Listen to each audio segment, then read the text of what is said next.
déjà montré, dans l'assassinat du prince Louis Rwagasore. Selon ce débat, le prince Rwagasore a été assassiné le 13 octobre 1961 à l'hôtel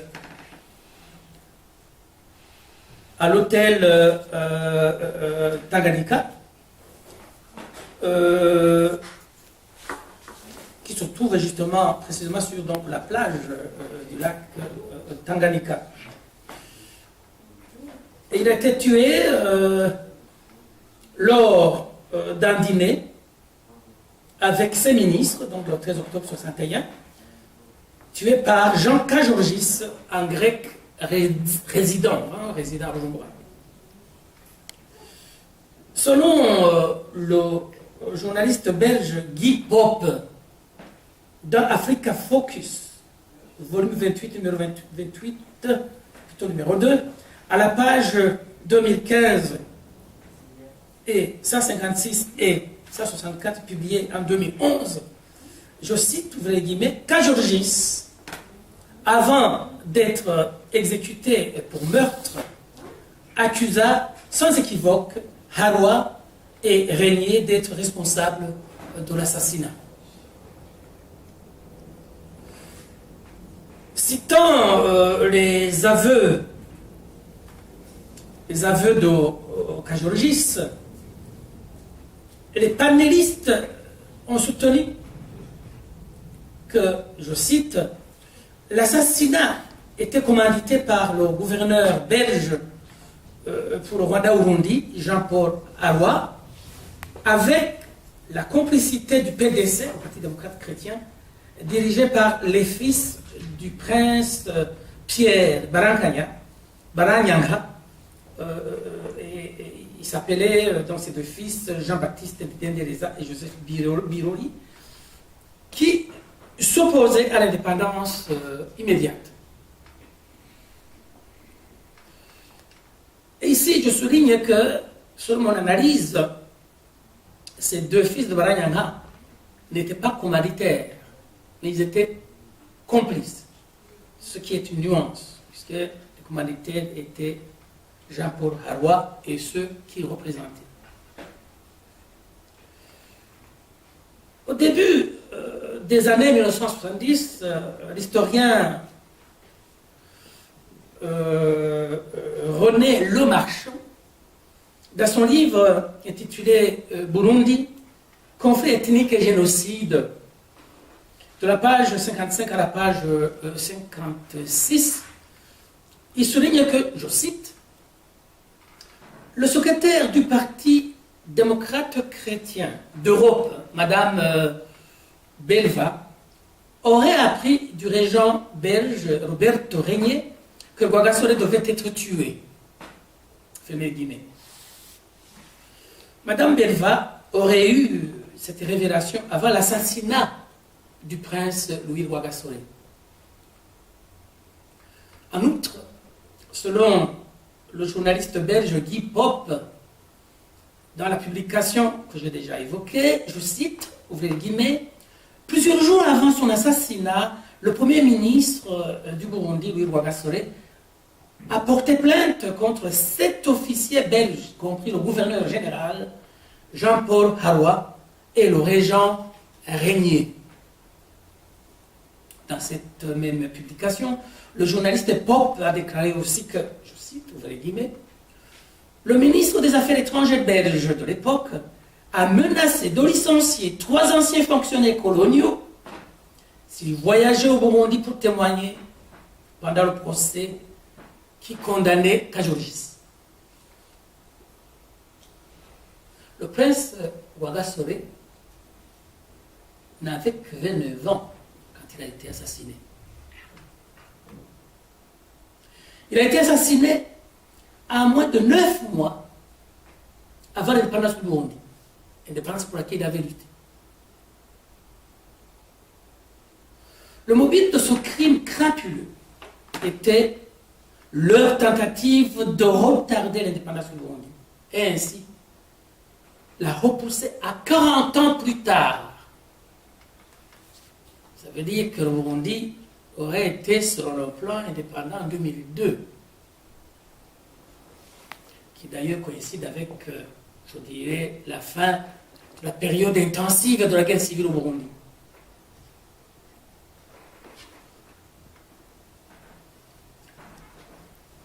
L'image que vous voyez, c'est là que repose le corps de Rwagasore.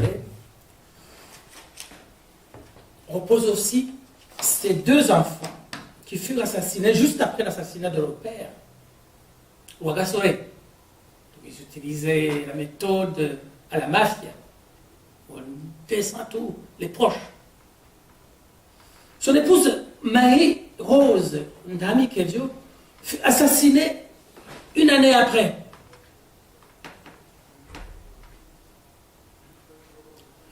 Elle était née d'un père de l'ethnie Hutu. Signalons au passage que Paul Mirekano a joué un des rôles, disons, déterminants dans le choix de l'épouse du prince Rwagasore en 1959. Monsieur Ndami Kedjo, le père donc de Marie-Rose, était un proche de Paul Mirekano Paul. Mirekano Paul et le prince Rwagasore ont fondé l'Union pour le progrès national, UPRONA, en sigle en 1958. Mirekano, issu de l'ethnie majoritaire, apporta à l'UPRONA la légitimité, le soutien de la majorité de la population, car il était très populaire, et le prince Rwagasore apporta à l'UPRONA la légalité en tant que fils du roi, chef de l'État, bien que c'est Harwa, le gouverneur général, qui détenait la manche du couteau. La radio nationale, Radio-Télévision Nation du Burundi, a signalé la veille du 13 octobre 2017, lors de la commémoration, que, ouvrez les guillemets, le prince Rwagasore Louis, Mirekano Paul, Tadesse Moussi sont les fondateurs du parti UPRONA en 1952. Comme bien d'autres organisations indépendantistes africaines de cette époque, l'UPRONA a été boosté par le nom à la colonisation française,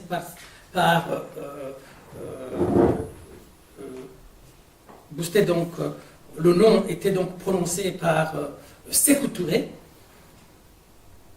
C'était aussi donc un nom à De Gaulle, à cette période-là. Sékou Touré, bien entendu, et son peuple guinéen, lors du référendum du 28 septembre 1958, donna accès à l'indépendance 14 jours plus tard. Les panafricanistes, Rwagasore et Mirekano, compris, tous les panafricanistes ont bien retenu la fameuse déclaration de Sékou Touré.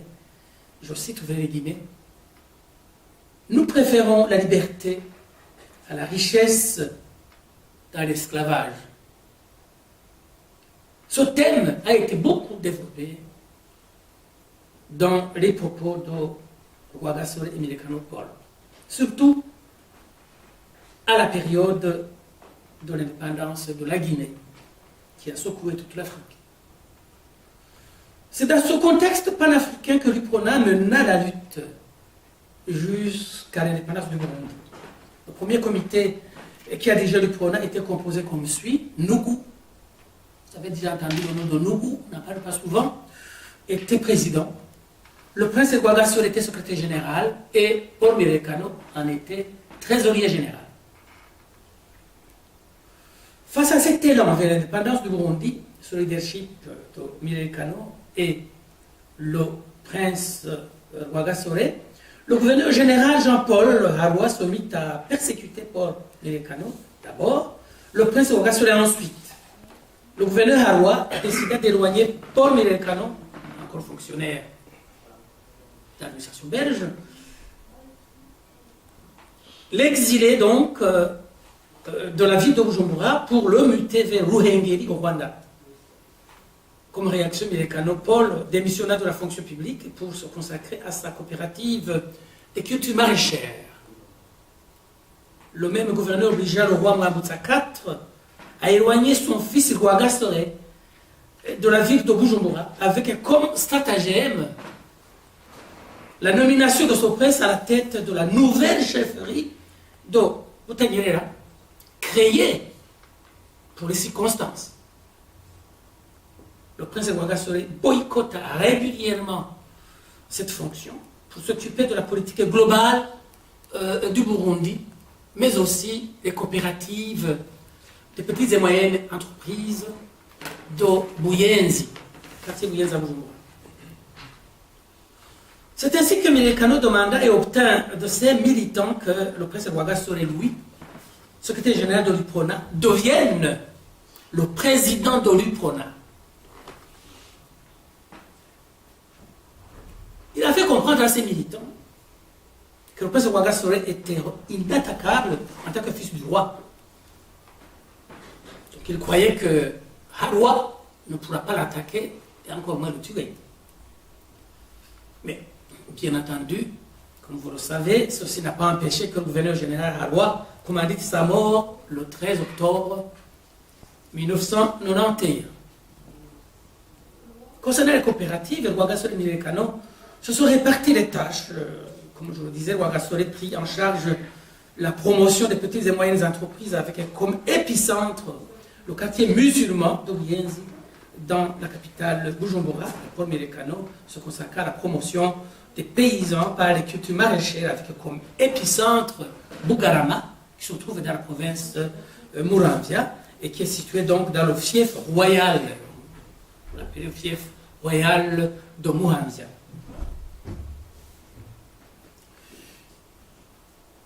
Au premier congrès de l'UPRONA, en mars 1960, Rwagasore et Milekano demandaient l'indépendance complète et immédiate pour le Burundi.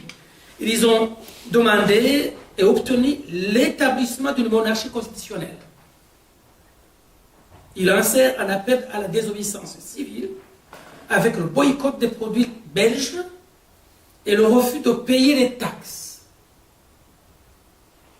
Suite à cet appel, le gouverneur Harwa plaça le prince Rwagasore dans une résidence surveillée à Rumonge, au sud du pays. L'ambassadeur Niyonzima souligne, je cite, ouvre des guillemets, quand Rwagasore a été libéré de cette résidence surveillée, Milekano est resté dans le collimateur des Belges, et c'est pour éviter son emprisonnement que Rwagasore l'a envoyé au Congo chez Patrice Lumumba, dans le cadre des relations entre les organisations indépendantistes. C'était pour éviter que Milekano ne soit lui aussi emprisonné. L'historien, l'honorable Léo Manouangari, apporte une correction. Le prince Rwagasore n'a pas envoyé Milekano comme tel, mais en réalité, il est parti avec Milekano. Le prince Rwagasore est parti avec Milekano. Et l'honorable Manouangari précise que la tactique utilisée par Rwagasore pour faire fuir Milekano fut de l'embarquer dans la délégation donnant suite à l'invitation du Premier ministre Patrice Lumumba à l'occasion des cérémonies marquant l'indépendance du Congo. C'était le 30 juin 1960. L'honorable Manouangari souligne, je cite, les guillemets, le 30 juin 1960, le prince Louis Rwagasore et Paul Milekano sont invités aux cérémonies d'indépendance du Congo. De là, ils apprennent que les Belges risquent de les emprisonner dès leur retour. Le prince Rwagasore conseille à Milekano de rester à Kinshasa. Le prince a su à Milekano que le parti UPRONA prendra en charge les dépenses. Ouvrez les guillemets, après l'assassinat de Patrice Lumumba, le 17 janvier 1961, fermez les guillemets, indique l'honorable Ndarubagiye dans le site web de la